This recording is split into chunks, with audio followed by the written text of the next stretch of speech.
Për Partinë Demokratike dhe garën e 7 qershorit diskutojmë në studio me Nait Hasanin, kandidat për deputet nga radhët e kësaj partije. Zotri Hasani, mirëmbrëma, mirë se erdhët. Mirë se u gjeta. Atëherë e bëm edhe hyrjen jo pa qëllim, ku është PDK-ja në këtë garë të 7 qershorit, keni publikuar edhe listën cili është disponimi i partisë? Po, zgjedhjet e 7 qershorit kanë ardhur si rezultat i mos zgjedhjes së presidentit, dhe Partia Demokratike me takimet që i ka pas dhe kryesia, po edhe me kandidatët që kena pas javën e kalume, është në përgatitje për fushatën ose para fushatën. Dhe në këtë drejtim me prezentimin e të dhanave të gjeturave, analizave, gjithë atyne që shihen si mundësi e rrethanave politike tash para zgjedhjeve, e shohim që Partia Demokratike ka një shtrire, ka një strukturë, ka një organizim mirëfillt, ka njerëz devotshëm, ka atë potencialin e vetë politik të mjaftueshëm tuja, po natyrisht se i duhet çdo mbështetje e çdo qytetari që e sheh një të ardhme për stabilitetin e vendit. Ato që i prezentun shtabi zgjedhor në prezentimin ku ishim aty, ata të treguan që janë mjaft shtrirë të fokusum në pikat cilët e presim dele dhe programi politik për qeverisje i Partisë Demokratike, dhe ai program sigurisht se do t'jetë mobilizues, angazhues, edhe me pikat saktume të qeverisjes së ardhshme. Po, do flasim patjetër edhe për programin, por fillimisht diskutojmë për një çështje që kishte qenë edhe kryetemë e disa ditëve, ka qenë zotri Shaqir Totaj, që fillimisht në mediumin të 7 kishte deklaruar se ju nuk do t'jeni pjesë e listës së Partisë Demokratike të Kosovës, ndërkohë pasi u publikua lista dhe ju ishit prezent në listë, po zotri Totaj në një tjetër medium deklaron se zotri Hamza doli jashtë vullnetit të tij dhe të kryesisë dhe ju futi në listë, cila është e vërteta zotri Hasani rreth këtyre deklarimeve të Totaj. Rregullat janë më të ndryshme, zakonisht deputetët që kanë qenë ju bot ftesa, kërkesa, do t'jenë kandidat apo nuk do t'jenë. Varet nga vullneti tyre që do t'jenë apo nuk do t'jenë. Kështu që unë kam qenë pjesë e deputeteve që patën vullnetin se na pyetën, do të garosh apo nuk do të garosh. Tani kena pas edhe kërkesa prej nëndegëve dhe degëve atje, kështu që Shaqir Totaj për mu e ka dhënë një mendim pozitiv për veten, për degën, po ndoshta nuk i ka pas mjaftueshme një orit për rrjedhat si duhet janë. Kështu që na kena raportet mira, kena besueshmëri të njëri tjetrit, kena mbështet në për fushata, kena qenë prezent tanë kohën, kështu që nuk ka pas një efekt, po janë ato të menduarit të cilet mund të kalon, është mirë ku ka kritika, është mirë ku ka besueshmëri dhe vlerësime, prandaj Partia Demokratike është e fuqishme në degën e presidentit, ka njerëz të mjaftueshëm, ka potencial, ka dhe kandidat që vlerësohen, kështu që ata janë doktor shkencas, janë drejtora, janë asamblista, janë njerëz që kanë kontributet të mjaftueshme politike dhe angazhime në parti që të jenë pjesë e kandidaturës për Kuvendin e Kosovës. Prandaj na nuk kemi asnjë mosmarrveshje politike brenda strukturave në Prizren, kështu që ne ecim bashkë. Po. Dhe zotri Hasani u fal edhe po ashtu për një afrim të mundshëm të zotit Limaj në PDK, pastaj doli vetë kryetari i partisë tuaj, Bedri Hamza, që tha se nuk na duhet tash Limaj, por mund të na ndihmoj për garën e 7 qershorit dhe mund të diskutojmë pastaj. A do t'ju ndikoj juve si parti mos afrimi i Limajt në këtë garë zgjedhore? Po, unë kam deklaruar që zoti Limaj duhet jetë pjesë e Partisë Demokratike, sepse ai ka qenë pjesë e strukturave, ka qenë ndërthemeluesit e Partisë Demokratike, pak nërësit mrena, si zakonisht në për parti si ndodhin, Normalisht.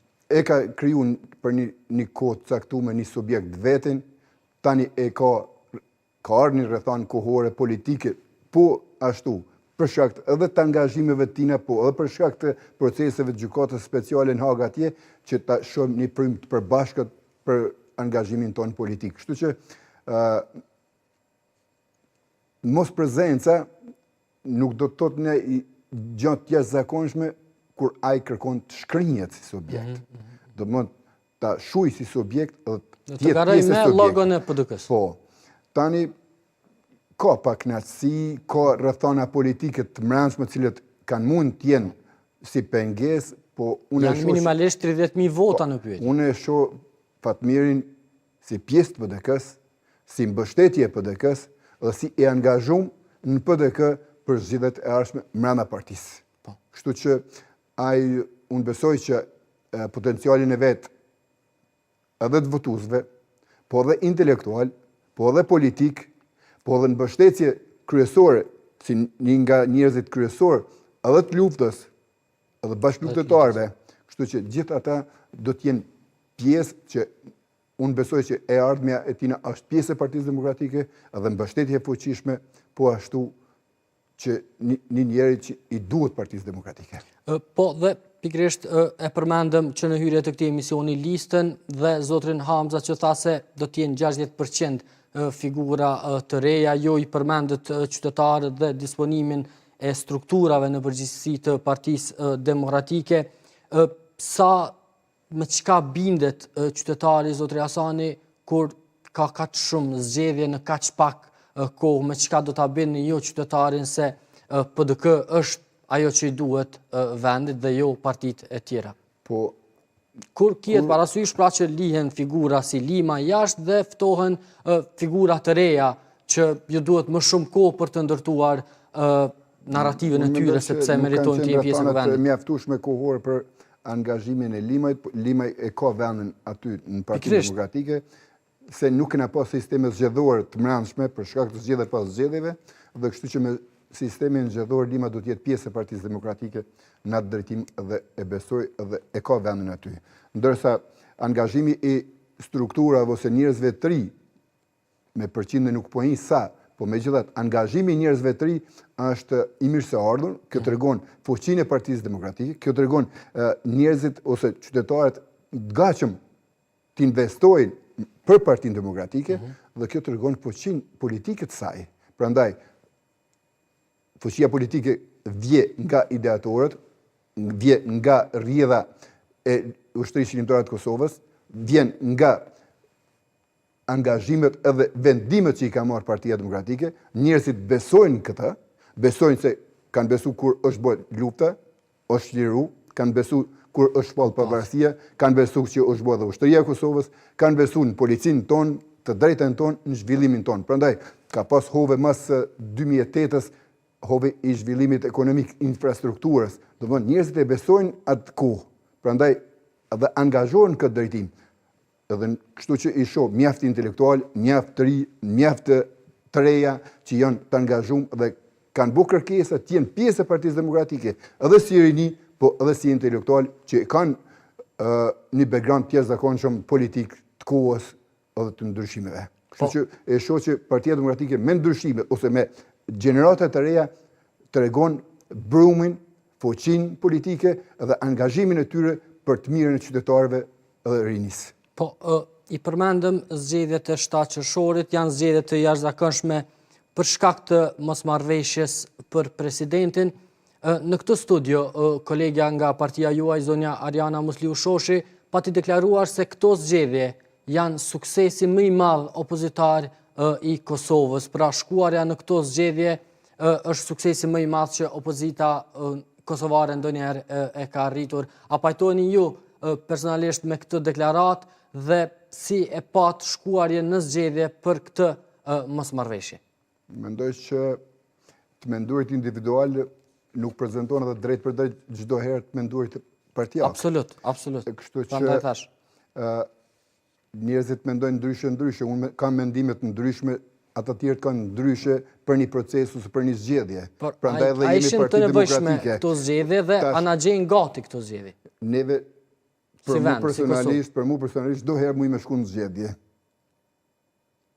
Ndash, nëse kushtetuta lejon edhe për çdo muaj shkojmë në zgjedhje, jemi të gatshëm, jam i përgatitur për sfida, jemi të gatshëm për maratonat politike. Prandaj, kështu që nuk ka një pengesë me shku në zgjedhje, po në zgjedhje shkohet për zgjidhje. E tash, ne kemi ardhur në zgjedhje për shkak të mungesës së zgjidhjes së çështjes së presidentit. E tash, ne, për shembull, i kena pas 35 deputet, me 35 deputet e kena zgjedh edhe presidentin, edhe kryeministrin, edhe kryetarin e kuvendit, edhe tjerat. Ndërsa, i ki 56 deputet, ose 51%, gjysmën edhe nuk mund ta zgjedh. Kush është përgjegjësi? Përgjegjësi është ai që e ka shumicën. Ju kërkoj emra Kurti, zotëri Hasani. Shumicën, ai që e ka, ai e gjet zgjidhjen. Ai nuk ka dash zgjidhje. Ai ka dash zgjedhje. Na jeni përgjigjë zgjedhjes. Prandaj, ne jeni në zgjedhje për me bo zgjidhje. E këtë zgjidhje na kena me bo. Tani, me anë të zgjedhjeve, besojmë që do të bim të një zgjidhje e zgjedhjes së presidentit. Ama, kur jemi tek kjo çështje që ju po e cekni, zotri Kurti gjithmonë sipas qëndrimit të vetëvendosjes si parti, si kundërshtar politik tuaj. Kurti thot, sidomos e përsëriti edhe gjatë intervistës dje në Koha Vizion, se unë ofrova zgjidhjet e mia për presidentin, nuk e kandidova Zonin Osmani, megjithatë ja dham edhe asaj mundësinë, por edhe partive të tjera. Deklaroi pashtu se edhe PDK-s i dha mundësi, por se ju si opozit nuk insistuat shumë në një emër për presidentin dhe gjithmonë sipas zotrit Kurti, a ju detyruat të shkonte me emrat që i zgjedhën ata vetë? Në politikë ka marrëveshje për të arritur objektivat politike të qeverisjes vendit. Derisa ai ka pas 56 deputet dhe kërkon kandidat nga Partia Demokratike dhe kandidat të vetin, kjo i bie t'ja krijosh quorumin, t'ja krijosh shumicën në kuvend për zgjedhjen e presidentit cilën ai dëshiron. Por e tërhoqën zotin Gonjurca. Tani, kur ka marrëveshje politike në nënshkrume, atëherë bëhet zgjidhja. Ai nuk ka dash kësi forme. Ai nuk ka dash të ulet ta bëj zgjidhjen. Zgjidhjet bëhen me shkrim, bëhen me vendime, jo me fjalë goje, as me mesazhe, as përmes Facebookut. Kur do zgjidhje politike, marrëveshje politike, qeverisjes, Hashim Thaçi ka bë marrëveshje politike me Isa Mustafan dhe ka bë kryeministër. Ka pas shkrume, objektivat cilët kam i pas, si Lidhje Demokratike dhe si Parti Demokratike. Ka bë marrëveshje me Ramush Haradinaj, me Aleancën. I ka përcaktuar, ti je kryeministër, ky është kryetar kuvendi, ky është president. Këto nuk ka dash ta bëj Albini. Për shkak të autoritetit politik të shumicës absolute që i ka marrë në vota.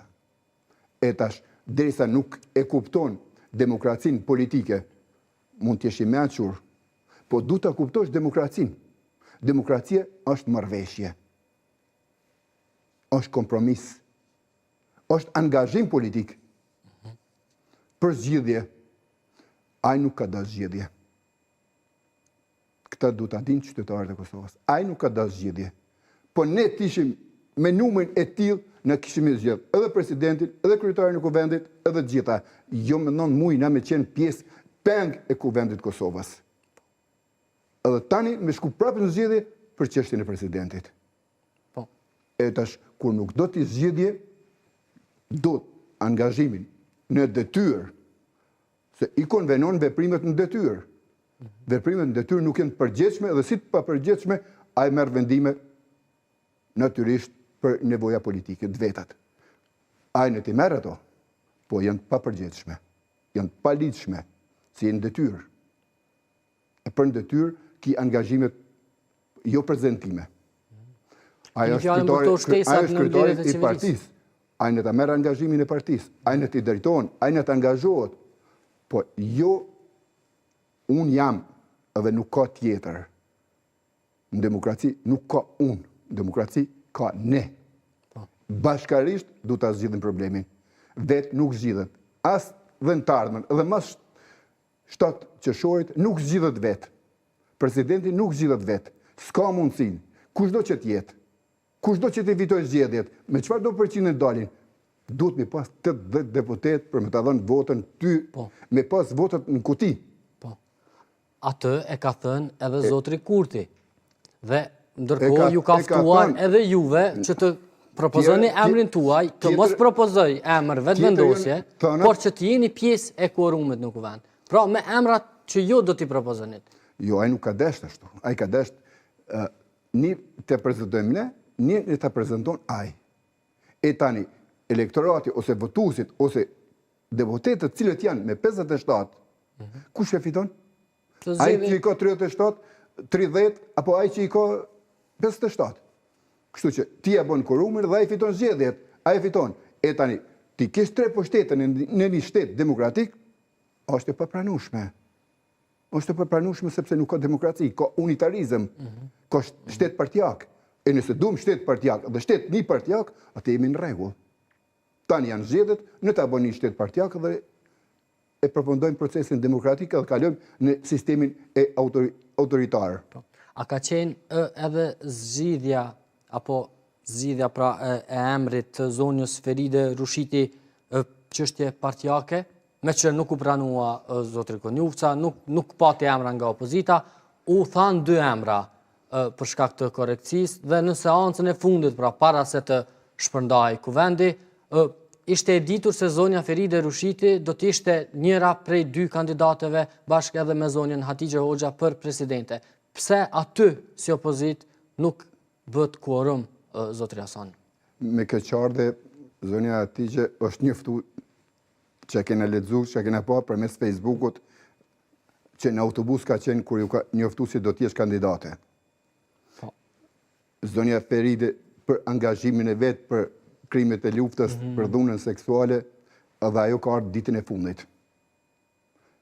Kandidati për president do t'jetë i njoftum o qytetari, ta pranoj qytetari, jo t'ja imponoj qytetarit. Por as nuk është, të kthehemi pak në retrospektiv, zotri Hasani, ndjes lutem për ndërprerje, a nuk është situatë e ngjashme sikur kjo që ndodhi me zonjën Feride Rushiti, njëjtë sikur me zonjën Atifete Jahjaga, pasi që kishte pasur ashtu një tjetër. Jo. Pse nuk janë të njëjta? Zonja Atifete Jahjaga sepse nuk dijej emri. 10 ditë përpara është prezantuar në marrëveshje. Mes partive, jo në publik. Kryetarët e partive e kanë ditë kush është. E kanë thirrë, e kanë përgatitur. E ka përgatitur dhe fjalimin, ka qenë në seancë në kuvend, ne e kena ditë paraprakisht që ajo po vjen, është si marrëveshje e kompromisit, personalisht e kom ditë unë, sepse Hashim Thaçi më ka thirrë në telefon, filon të stekja për presidentin, këmë thënë po. Ka thirrë të tjerët i ka vetë.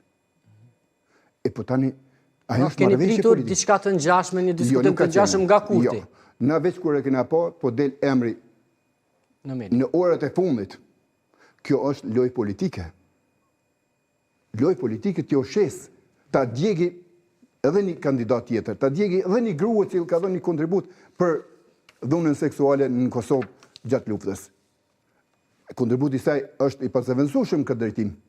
Po, a meriton ajo tjetë në këtë formë, me pas qenë ajo dikun një javë përpara, e para përgatitune, për natyrisht se kishim me gjyku më drejt, kishim me marrë vendimet cilët e parafrojnë, po dhe jo, kishim me qenë pjesë e marrëveshjes, edhe kishim u zgjedh. Ne kena kërku neutralitet. Një president neutral, ose një president jashtë skenës politike të partive, me qenë. Është bo përpjekje me djeg Murat Jasharin, që e refuzoi vetë, zotri Jashari. A e refuzoi. Tani, jo e qesim këtë, jo e qesim matë, gjithë këto janë lojë politike. Kur do me zgjidh problemin, ulesh në tavolin. I thirr partit, i thirr kryetarët, edhe thush, kjo është problemi. Kena një president, s'kena një president. E kiti një, e kam unë, e ka. filoni e bajmë, sepse ai ka më na përfaqësu neve. Ne du ta dim shtetin ton kush përfaqëson. Nuk është vetëm me ditë gjuhën angleze.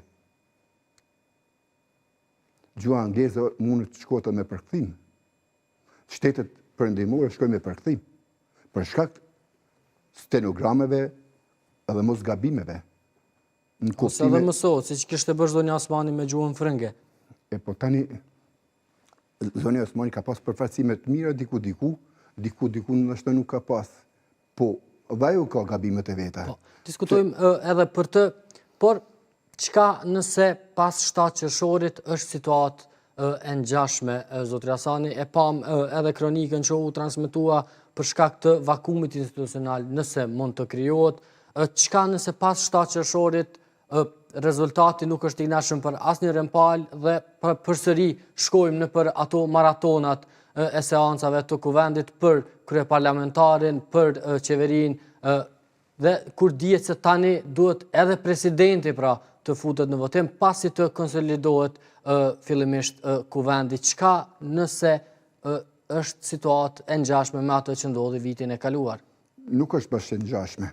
Nuk është, po çka nëse shkojmë në të njëjtin ngërç? Vitin e ngërç? kaluar kena pas 2 institucione, presidentin e kena pas. Pikërisht. Tani e kena 3 institucionet Që duhet të zgjidhen. pikërisht. Tash është më lehtë krijohet marrëveshjet politike, drejt për drejt, prakisht. Sepse edhe në kuvend nuk kalohet pa një marrëveshje politike tash. Tash edhe kryetari i kuvendit, edhe qeveria, edhe presidenti do të jenë në tavolinë mundësia që të zgjidhen në pako me marrëveshje, të shkojnë të zgjidhen për një herë nëse nuk kanë guximin politik, kryetarët e partive, dhe ata që i fitojnë dhe ata që janë opozit, pozitë e opozit bashk mund të zgjidhin këta me marrëveshje politike. Nëse duhen me ikë asaj maratone dhe presione politike, pse mos me bo? A do shkonit me Kurti në qeveri? Unë personalisht mendoj që Partia Demokratike nuk duhet shkoj. Po unë mendoj që edhe nëse shkojnë, vota ime nuk shkon. Për shkak se ne kena hub një vit e gjysmë për teke politike dhe inate. Derisa ne i kena hub edhe kena marrë 50 seanca në kuvendin e Kosovës për një kryetar kuvendi dhe në fund u zgjedh një kryetar, ashtu siç u zgjedh, i themi kryetar, e ka emnin atje, dhe tani prap ajt na qet neve në formën e tillë, për mu votën time nuk e merr vetëvendosje për zgjedhjen e presidentit, për zgjedhjen e nëse ata ka marrëveshje politike për zgjedhjen e presidentit natyrisht, po si vetëvendosje për qeverisje dhe koalicion me to, vota ime nuk shkon. Jo personalisht. Personalisht, nëse unë jam pjesë e kuvendit, votën time nuk e merr. Se presionet e torturat politike që janë bërë qytetarëve, neve, në vazhdimsi, mediave, ato kanë pasoja. Nëse do të bashkëpunosh, do të jesh kooperativ dhe kompromis, jeni interes të shtetit, në mbrojtjen e shtetit, mirëqenien e qytetarëve, atëherë do të gjesh zgjidhje. E jo të shkosh në 50 seanca, të shkosh në zgjedhje, tani prapë në zgjedhje, jo na kena president, se kena presidentin, e kena në fund, ditën e fundit, kur vjep 4 marsit, tash nuk kena mundësi, tash hajde të bëjmë një zgjidhje. Cilat janë zgjidhjet? Ja, nuk ka zgjidhje. Prandaj, politikisht ka tregu që nuk është zgjedhës i situatave. Është personalitet që krijon krizë dhe në mes krizave me jetu. Sepse përmes krizave ka ardhë, përmes protestave ka ardhë, përmes dhunës ka ardhë, përmes forcës, qëta polici i ka torturu, qëta polici i ka gjujt me guër, qëta të përgjakun, sot e mbrojnë. Sepse ai polici e një detyrën e vetë, po ky nuk e një detyrën e vetë. Ky nuk e pe një detyrën e vetë, sepse qëtë polici që sot e ka truproje si i shkon mbrapa, e runë, është i gashëm me sakrifiku për ta, ai e ka gjujt me guër, e ka gjujt me molotov, e ka gjujt me çka mos, edhe i ka lëndu, i ka plagos. ndërsa deputetët në kuvendin e Kosovës i ka gjetur me gaz lotësjelës, i ka helmu për procese politike të cilët vetë i kanë nënshkruar. Megjithatë, E kanë nënshkruar edhe marrëveshjen e Bokselit, edhe të Ohrit, edhe manastirin e Deçanit. Edhe asnjë përfitim nuk ka politik Kosova nga kjo. por qytetarin nuk mendon si ju, zotri Hasani, zgjedhjet e 28 vjetorit i dhanë 51.1%. Unë qytetarit du t'ja spjegoj. Se këto janë dame politike që u kanë bu vendit. E këto dame politike i ka bu qeveria, i ka bu Albini, a është përgjegjësi. A e ka nënshkru marrëveshjen e Brukselit, që sot janë një autonomin sërbë në veri. A e ka nënshkru sekuencimin e marrëveshjes Ohrit, që i përcakton, sot i kemi pengesat. Edhe, cila ishte arsyeja? 24 hektar. E ka koll Rrugovën për marrëveshje edhe për manastir. Sa gazën e kena marrë në kuvendin e Kosovës, pikërisht për manastirin se na japim 24 hektar manastirit. Edhe erdhe sapi për me hinë Këshillit të Evropës, në 12 natës u nënshkru. Cila është politika? Ai nuk e ka kuptu procesin politik. Ai nuk i ka kuptu marrëdhëniet politike në raport me rajon me shtetet. Kosova nuk është qendër e botës. Në rrethanat politike cilët jemi sot, ku krejt bota është përqendruar në lindjen e mesme. Na nuk jena më faktorë. E ka hup faktorizimin e Kosovës. E ka defaktorizu Kosovën. E ka lënë Kosovën në margjina. Kosovën e gjeta si bodrum me ujë. Kështu deklaron zotri Kurti dhe tash jam në kat të parë. Kosovën e ka gjetë me infrastrukturë. Kosovën e ka gjetë me shkolla, me qerdhe, me rrugë, me autorrugë. Kosovën e ka gjetë zhvillume dhe të ndërtume. E ka marrë të ndërtume. E ka shkatru të ardhë. Ku di sa herë kene rregullu gjamat e qeverisë dhe sheshit. Dhe sot, dela atje thot do të krijojmë një gjandarmari. Na kena policin, na kena strukturët e policisë, edhe që erujnë kofinin, edhe që menagjojnë. Cila është arsyeja me kriju gjandarmërinë? Thot për menaxhimin e krizave politike dhe të razirave.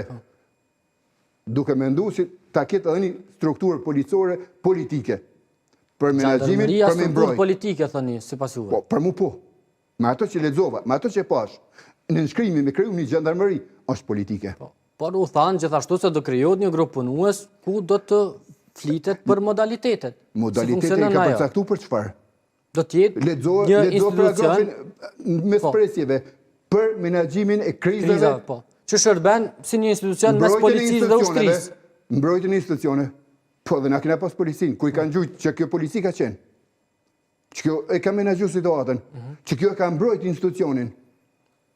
Prandaj krijimi i mekanizmave politik të policisë për mbrojtjen e institucioneve, mbrojtjen e partisë politike në pushtet, është i dëmshëm. Është i rrezikshëm. Se këto rreziqe vijnë nga të menduarit autoritativ dhe totalitar. Po aludoni në ato çfarë ndodhe në Skënderaj. Nga frika e pushtetit krijohen këto institucione kështu. Po aludoni se xhandarmeria mund të funksionojë diçka sikur ngjarjet në Skënderaj, me njësinë speciale që shkon në mbrëmje atje pas zhvillimeve që ndodhen në mes të zotrit Sami Lushtaku me zotrin Justinani. Natyrisht këto janë politike. Për ata krijohet rrezikshmëria. Sepse do ta ketë një grup të policëve që i shërben grupit politik në qeveri. Qeverisë. Që mund të shërbej PDK-s nëse vjen në pushtet të ardhmë. Unë nuk jam i interesuar të shërbej as partisë PDK-s, as njerëz. Unë jam i interesuar që policia e Kosovës të shërbej qytetarëve të Kosovës në mbrojtjen e ligjshmërisë, të drejtës. Protestat janë të lejushme. Protestat janë të lejushme. Ti do t'i nalesh protestat me policinë e me gjandarmerinë? Çfarë do të thotë kjo? Do të krijosh arrogancë politike në këtë drejtim. E kjo arrogancë politike e tregon fytyrën e qeverisë. E kjo fytyrë e qeverisë është me luftu opozitën që me pasivizu dhe mos me leju as me pas të drejtën e protestës. Po, dhe kur jemi tek opozita, Kurti deklaron se në 7 qershor vetëvendosja shkon në 60%, nëse nuk ju doli boll 51.1%, ndoshta ju del boll 60%, ky është synimi jon, ne dëshirojmë të fitojmë gjithnjë më shumë. unë nuk kam nevojë për një fitore të re, por duket se opozita ka nevojë për një humbje të re. Ato janë dëshira. Janë dëshira të cilit i prezentojnë ai si unë du t'i kem 60%, du t'a kem të plot. Në formën e tillë, E pa arritshme, në thënë. formën e tillë kanë ardhur sistemet totalitare të kohës edhe mbretërit kanë pas. Nëse ne do të shkojmë në sistemin totalitar, natyrisht qytetarët të japin atë 60, 70, 80, edhe e zgjidhen. Në sistemet totalitare kena pas 99% kanë votu për partinë. Tani kene pas parti shtetë.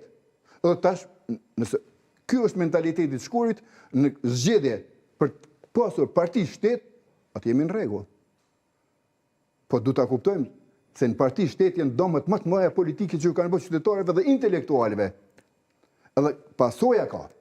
E këto pasoja, kush do t'i bën? Prap kanë mi vujt qytetarët. Por apo e zgjedhin vetë qytetarët Kurthin, zotëri Hasani. Po votojnë me vullnet të plot 51.1% për Albin Kurthin kryeministër. Qytetarët votojnë në basë... Po i besojnë projektit të tij, pavarësisht kritikave tuaja si opozitë. Edhe një, qytetarët akoma po votojnë për shkak të rrethanave dhe marrëdhënieve për dialogun me Serbinë. Nuk është e ndërprejme kjo pikë. Moment që zgjidhet kjo çështje, të menduarit e qytetarëve ka me qenë për gjendjen ekonomike për mirëqenien. Po derisa mendohet që përmes kësaj qeverie dhe na kena mi dal blok dhe kena me pengu Serbinë përkundrazi. Serbinë sot e kena mrena. Me tona kena mrena. Qytetarët serb janë qytetarët Kosovës. Deri në 99-ën qytetarët serb në Kosovë kanë qenë qytetarët Serbisë, sepse Kosova ka qenë pjesë e Serbisë. Mas 99-ës qytetarët serb në Kosovë nuk janë qytetarët Serbisë, janë qytetarët Kosovës, se Kosova me 2008 është shtet. Ata janë qytetarët të Kosovës, kanë pasaporta, kanë dokumente. A kanë qenë njëjtë edhe ata në veri? Njëjtën. Qytetari i Kosovës, në gjithë territorin e Kosovës është qytetari i Kosovës. Po, në aspektin territorial është qytetari i Kosovës, sepse veriu është i Kosovës, por është... Të menduarit është tjetër. Nuk mund të detyrosh serbët të mendojnë ndryshe. Mendojnë... Po, edhe ne mendojmë njëjtë. Dhe unë mendoj njëjtë për Shqipërinë. Po them se mendoni ndryshe, por në kontekstin politik. Dhe unë mendoj se jam shqiptar dhe i takoj kombit shqiptar dhe jam pjesë e Shqipërisë. Po, unë jam qytetari i Kosovës. Jetoj në Kosovë. Edhe ai mendon që është pjesë e kombit serb. Po është qytetari i Kosovës. Merr pjesë në Kuvendin e Kosovës, që aty bashkë me neve voton për ligje, për mirëqenien. Du ta bëjmë dallimin e 99-ës. E keni fjalën kur merr pjesë në Kuvend dhe voton, keni fjalën për deputetët që mund të jenë serb, që mund të jenë pjesë pra ata duhet t'i konsiderojmë si qytetarë të Kosovës. Pikërisht, po. Pse mund të kesh kuptohet, me që nuk përmendet emra, për të mos u nxjerrë nga konteksti, dua ta sqaroj, më shumë për shikuesit. Dhe ata janë qytetarë të Kosovës. Dhe ata në Kuvendin e Kosovës votojnë. Votojnë për ligje që i shërben, se ligji nuk i shërben një etnie, ligji i shërben qytetarëve. Shoqërisë. E derisa shërben, atëherë ata votojnë, marrin pjesë. Marrin pjesë në zgjedhjen e qeverisë, marrin pjesë në zgjedhjen e ministrave, marrin pjesë në zgjedhjen e bordeve të ndryshme. Do të thotë ata janë aty. Dallimin duhet ta bëjmë qartë. 99-ën e përpara kur ata kanë konsideruar Kosovën Serbi dhe janë qytetarë të Serbisë, 99-ën e këndej kur Kosova është shtet nga 2008-a, janë qytetarë të Kosovës. Sikur se pakicët tjera. Thatë se 60% është dëshirë e Albin Kurtit. Ju si opozit, ku e shihni vetën të stacionuar pas 7 qershorit, do t'jeni në vend të dytë si PDK? Apo po garoni për të marrë pushtetin nga Kurti dhe për të fituar? Me listën e kandidatëve që është prezentu, me 110, ne llogarisim me qenë parti me numër më të madh të deputetëve. Fituese. Natyrisht, sa më shumë deputet, që je prezent. Kështu që unë besoj që Partia Demokratike do të rritet fuqishëm, janë rrethana politike cilët e motivojnë për më rrit, e shtyn në proces, pavarësisht dëshirave që i kanë pozita që na do t'i mujmë, do t'i bëjmë. Sepse ai Garë për vend të dytë. Ai në këtë drejtim shfrytëzon gjithë infrastrukturën shtetërore në të pushtetit për fushat zgjedhore. Gjithë infrastrukturën shtetërore. Kështu që i ka përparësi në këtë drejtim, po lëshon grande subvencione për qytetarët, edhe për leonat, edhe për nxënësit, edhe për fëmijët, edhe për pensionistët, kështu që edhe për bujqit, fermerët ndryshëm, për ekonominë, pulshon rrugët 13, bën vakilla tash shon edhe rrugë 14, për shkak të zgjedhjeve, kështu që me këto ai po krijon lemosha dhe blerje të votës. Kjo është formë e blerjes së votës. Nuk është praktikë jo e re, zotri Asani, këtë e keni premtuar edhe ju si parti në zgjedhjet e 28 dhjetorit. Rritja e pagave, pensionet. Jo premtimet. Ne kena premtu, ai po realizon veprimin. Pikërisht sepse është në qeveria, thatë edhe vetë. Ai ka infrastrukturën për këtë dhe ai po bën. Ai po bën ble votat. Ai nuk pia jep fermerët për zhvillim. Ju po e bëni tamam premtim për ta realizuar, jo për fushat, jo për vota. Ne i themi kur nuk ka fushat do t'ja japish. Qytetari dhe fermeri, dhe nxënësi, edhe studenti, edhe polici, edhe ushtari ka nevojë tanë kohën të mbështeten. Jo vetëm fushata zgjedhore. Në fushata zgjedhore është blerja e votës. Kjo është keqpërdorimi. Sepse kur ti e rrit në vazhdimsi, sipas buxhetit që është, që vazhdimisht në çdo vit 4% duhet rritet paga sipas vlerësimit, ky nuk e ka bë. Ky e ka bë vetëm në fushatë zgjedhore. Kjo në për fushata zgjedhore është e dëmshme politikisht, sepse krijon pavore për ata që i ka buxhetin.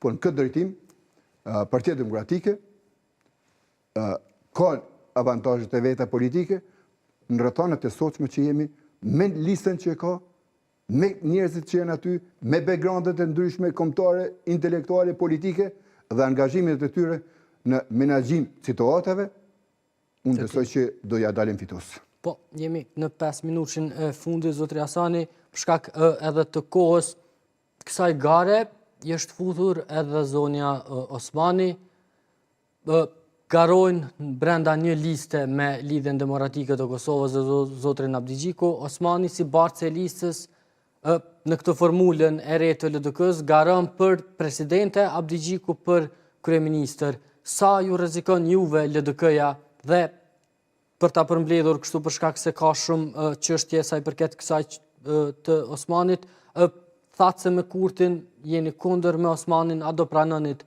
marrëveshje bashkë edhe me LDK-n? Fillimisht për Osmanin president dhe Abdigjikun kryeministër dhe pastaj për çështjen. Mendoj që Vjosa ka gabu angazhimin e vet politik.